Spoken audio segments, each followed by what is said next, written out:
Well, good afternoon, everyone who is joining us for this, our third COVID-19 community check-in. We hope that you have passed along the word that we are meeting on Wednesdays at noon to have some community conversation around the COVID-19 crisis and the many challenges that we face within it. We are so glad that you're here, and we welcome any perspective or question or discussion that you might want to place in the comments section. You're free to say hello and to just let us know if there's anything that you would like us to cover. We do come with some subjects in mind, but we do want to hear from you. If there's something that you have on your heart and mind, we would like to know and to be able to address it with you and for you.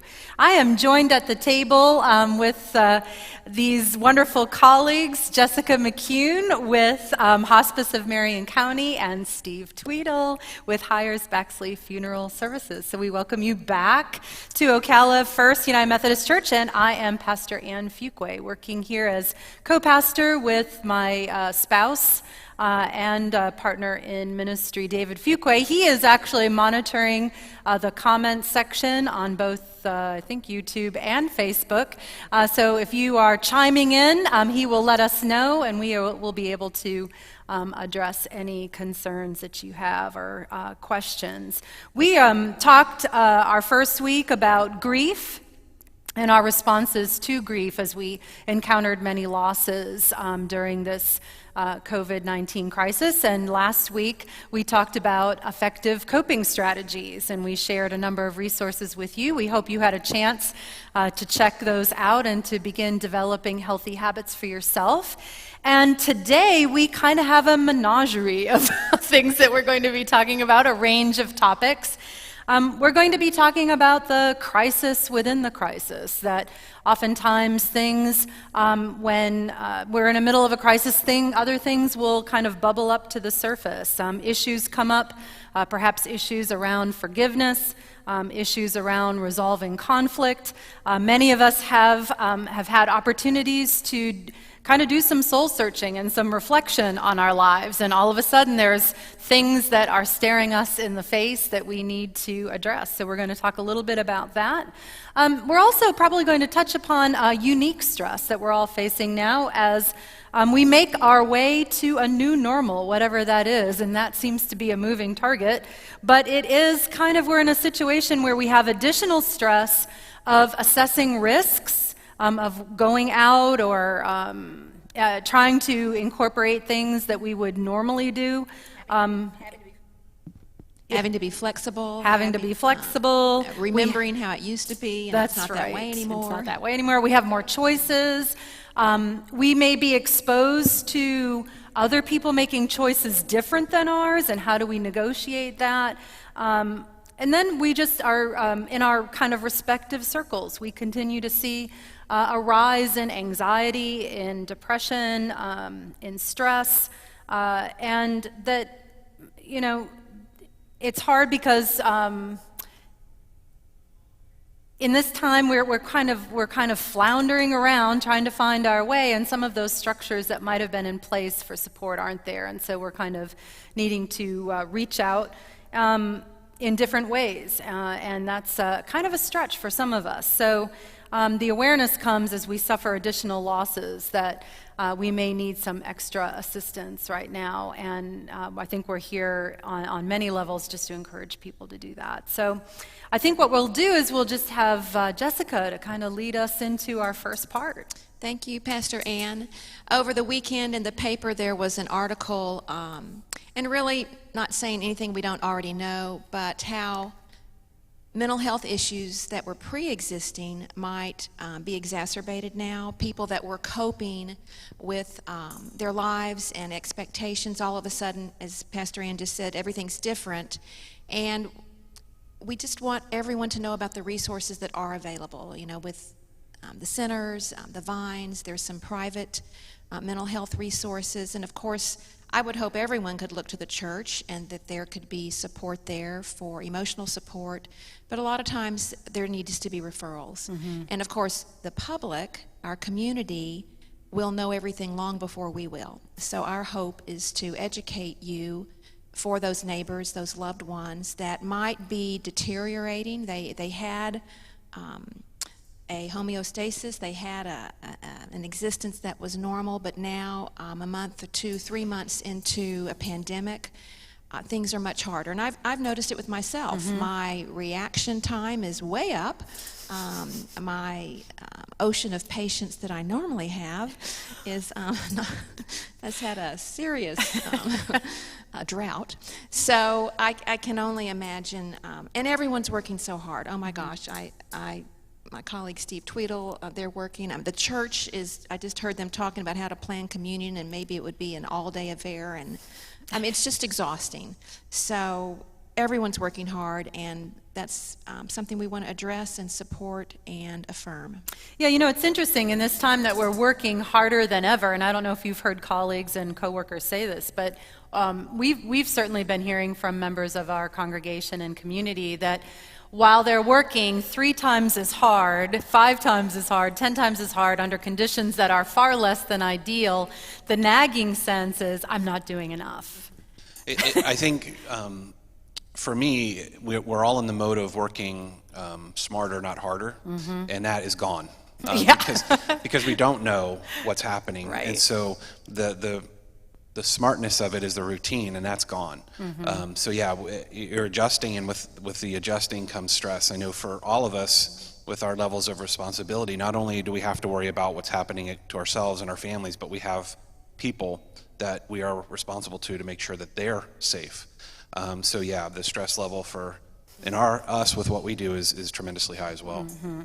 And you mentioned wondering if you're doing enough. I have a nephew that's in ministry in a large urban area with youth, and he said he's learned to keep in touch with them with Instagram and Facebook, but he has 4 small children. Right. And he said, I find myself, I could do it all day long, but yet I have a wife and children, and when is enough, and when do I disconnect from them, when his whole purpose is to stay connected. And I know the Treehouse Ministry, they're probably experiencing that right now as well. Right, and that's another layer of complication in life when you are simultaneously trying to either homeschool your kids or make sure that they're doing their online school, and juggling those many different relationships. And then at the same time, as we were talking about last week, taking care of yourself. That's another critical piece in all of this. And it is hard to feel like we're juggling that well. And then that can bring up, again, if you've ever experienced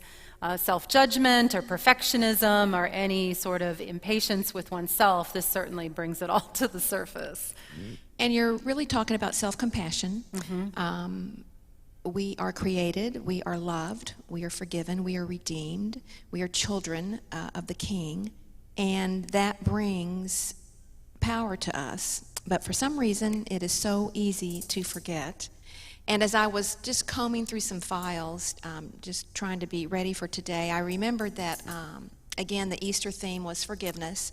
Indeed. And we had talked about this great book by Henry Nouwen, The Return of the Prodigal Son, and the theme of forgiveness, and how in our busy life that creates a hedge where important things can hide behind it. Mm-hmm. And all of a sudden, during a world pandemic, the hedge is gone, and all of a sudden issues might just drop into your mind and your heart and your soul.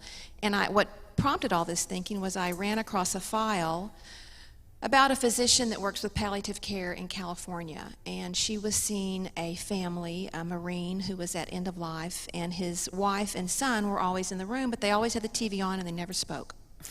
And she kind of observed that, and one day she dropped in for a daily round, a visit, and it was just the patient, the Marine was there. And she asked if she could turn the volume way down on the television, and he started talking about how much his wife and son meant to him. And she said, have you ever told them? And they got distracted and the conversation ended, but she saw the wife and son later that day coming into the building and stopped him and said, oh, I visited with your father. It was so encouraging to me. He talked about how much you meant to him, how much he loved you. And the son interrupted her and said, you're confused. You've got the wrong room. Wow. and she knew she was not confused. And she went home, and this is several years ago, brought back her mini camcorder from home, from family videos, and went into the gentleman's room. He was alone again, and she asked if she had permission to video what he said yesterday. And she had arranged a time with them later in the day in a private room, just the mother and the son. And when she showed that video, they both broke down emotionally. And so she's created this campaign called The Last Letter, which doesn't have to be for end of life. It can be for anyone. But there are people that have a hard time communicating what they really believe and feel. And then there's those of us that misunderstand people and think they loathe us when in fact they don't. So there is this tool. It's free. It's online. It's the Stanford University Last Letter. But if this pandemic gives you an opportunity to think about lost opportunities, to wish you could say something but you don't know how to, you can write it down, and that's very therapeutic. Sorry about that. A little fuzzy microphone. It is very therapeutic, and it is a wonderful way to use this. The blinders come off. We have some time to reflect. What was hiding is no longer hiding. We do have a chance to address it, and there's no time like the present to begin some of that emotional unburdening. Yeah, and the letter is something that we do at work. If we Probably can, a lot. Yeah, if we can detect that there's a situation like this, we encourage people to do this. The other thing that we ask too is what message would you like to be put out? Because we can kind of help shape and steer that. And so, like you said, sometimes you know somebody, but you don't really know them, even though you're married to them. So one of the things that we're able to do through talking with people is exactly what you're talking about. In the letter, I'm one of those people. I don't tell people enough. So I find it very effective to write. So yeah, I relate all too much with that. So. Me too. It just really does speak. It really, really does. And they have lots of different versions of it.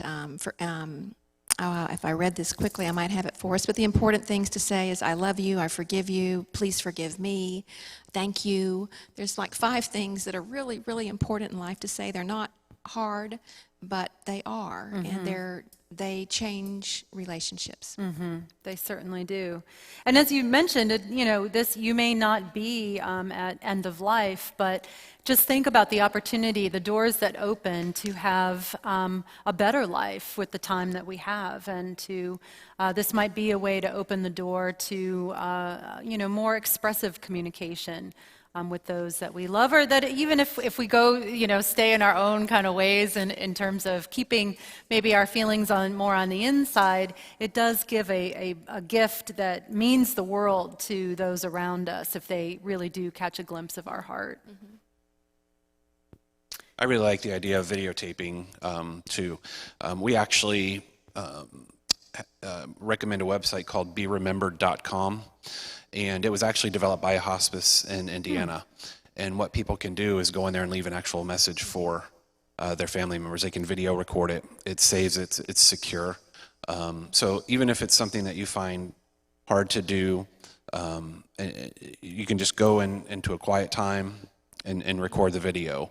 And you can access it at any point, or if a death occurs, it can be accessed by the guardian of the website. So I would definitely encourage people not to wait that long. Right. Don't let things go unsaid.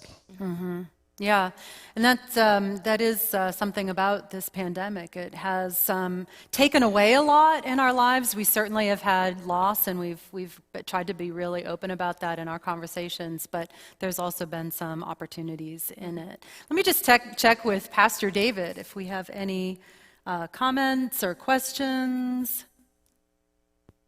All righty. Not yet. Not yet.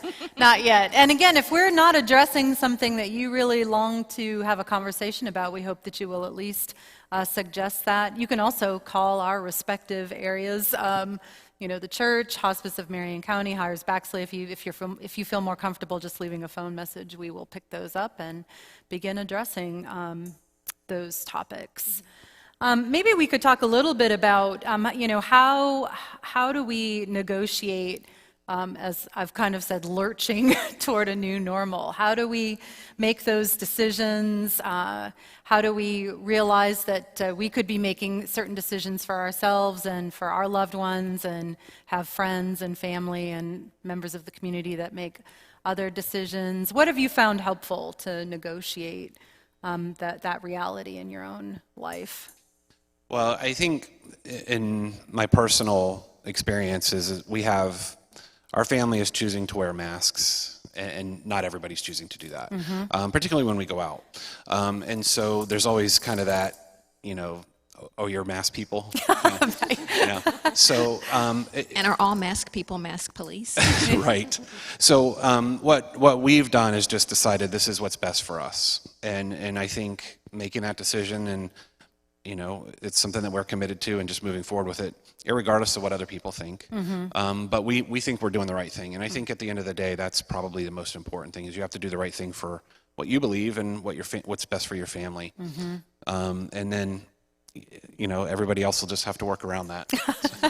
Right. And then, again, that highlights the importance of having, if you are living with family members or friends, to have those conversations about what we see the CDC having guidelines. I know we as the church have guidelines, y'all have guidelines, and so it's up to us as families and individuals to actually put some thought and connect with our hearts, know our beliefs, and what do we choose, and to do that intentionally. I think there's empowerment in that.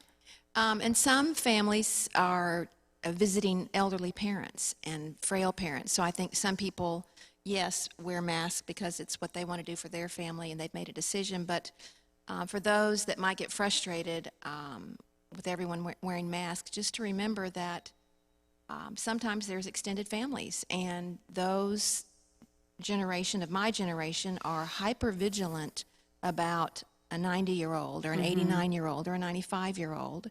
And, I couldn't help but notice that Senator Glenn, astronaut Glenn's wife, died yesterday. She was over 100 and had lived a wonderful long life, but it made me very sad that she died of the coronavirus. So the elderly are vulnerable. However, we have to make decisions for everyone, and it is very, very complicated. And that is monitored by the fact that we can only control ourselves, and we cannot control everyone else. And in a perfect world, the people that have the virus would wear the mask, and they would not infect anyone else, and then no one else would have to wear a mask. So it's most important that those that are ill wear a mask. We're protecting others from us by wearing a mask, and it's exceedingly complex, but it requires a lot of patience and a lot of respect and a lot of humility. Yeah, in our house we have a 15-year-old and two 14-year-olds, and so obviously the coolness factor, they haven't created a mask yet that's cool enough for teenagers. So, it is teaching them that you're not doing this for you, you're doing it for other people. And again, it's teaching them a level of responsibility of caring for community as a whole, and not just centering on yourself. You're doing this. No, coffee filters aren't going to stop a virus, but it's going to help somebody else. So we're teaching them that moving forward. It's a sense of community. Right. I think we've tried to think about it in terms of how to, especially from a spiritual point of view, where we're asked to love God and love our neighbor as ourselves, is what does it mean to be a good neighbor?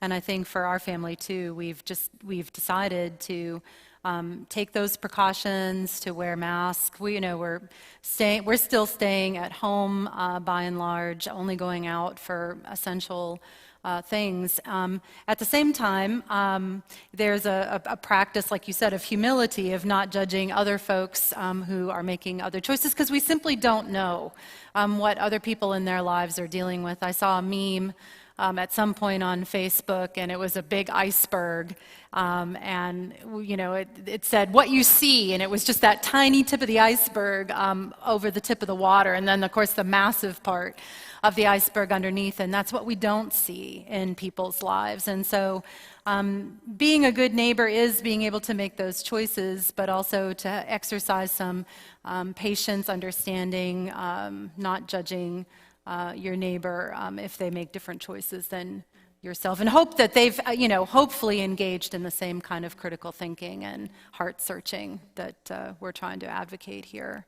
And right behind the humility is, I just completely lost my thought. We call it in my house pandemic brain. Of course, it could be parenting, it could be aging, but It was really good. I'm hoping it'll come back. No, I got it. Okay. I pulled it back. Do not fear.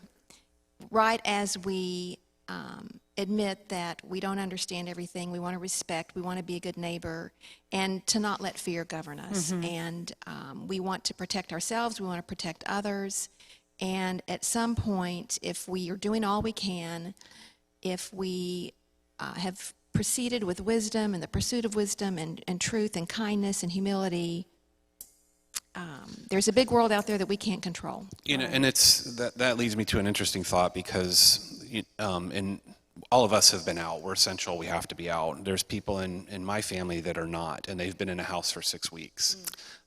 So when they step foot, there is this level of fear. Right. This is the first time they've been out of the house in 6 weeks. And so I kept trying to tell my family member, look, things are happening out here. It's okay to go out, but be cautious, be smart, make wise choices. Don't hold a stranger's hand and skip down the street, but wear a mask and there was a level of fear there of going out, like it was the zombie apocalypse and you're the last survivor. Right. Well, absolutely. I think there's a lot of fear. Now, I could be very naive, but so many things have been canceled way in the distance that I think are governed by fear. And it makes me sad that a lot of things in October and September and August and even late July, that there's just a big impact with that. And I hate for it to be based on fear. I could be wrong. They could be the most prudent, wise people in the universe, and that's great. Yeah, and it is something to keep touching base with yourself and your loved ones. Are we responding out of fear, or are we responding out of wisdom?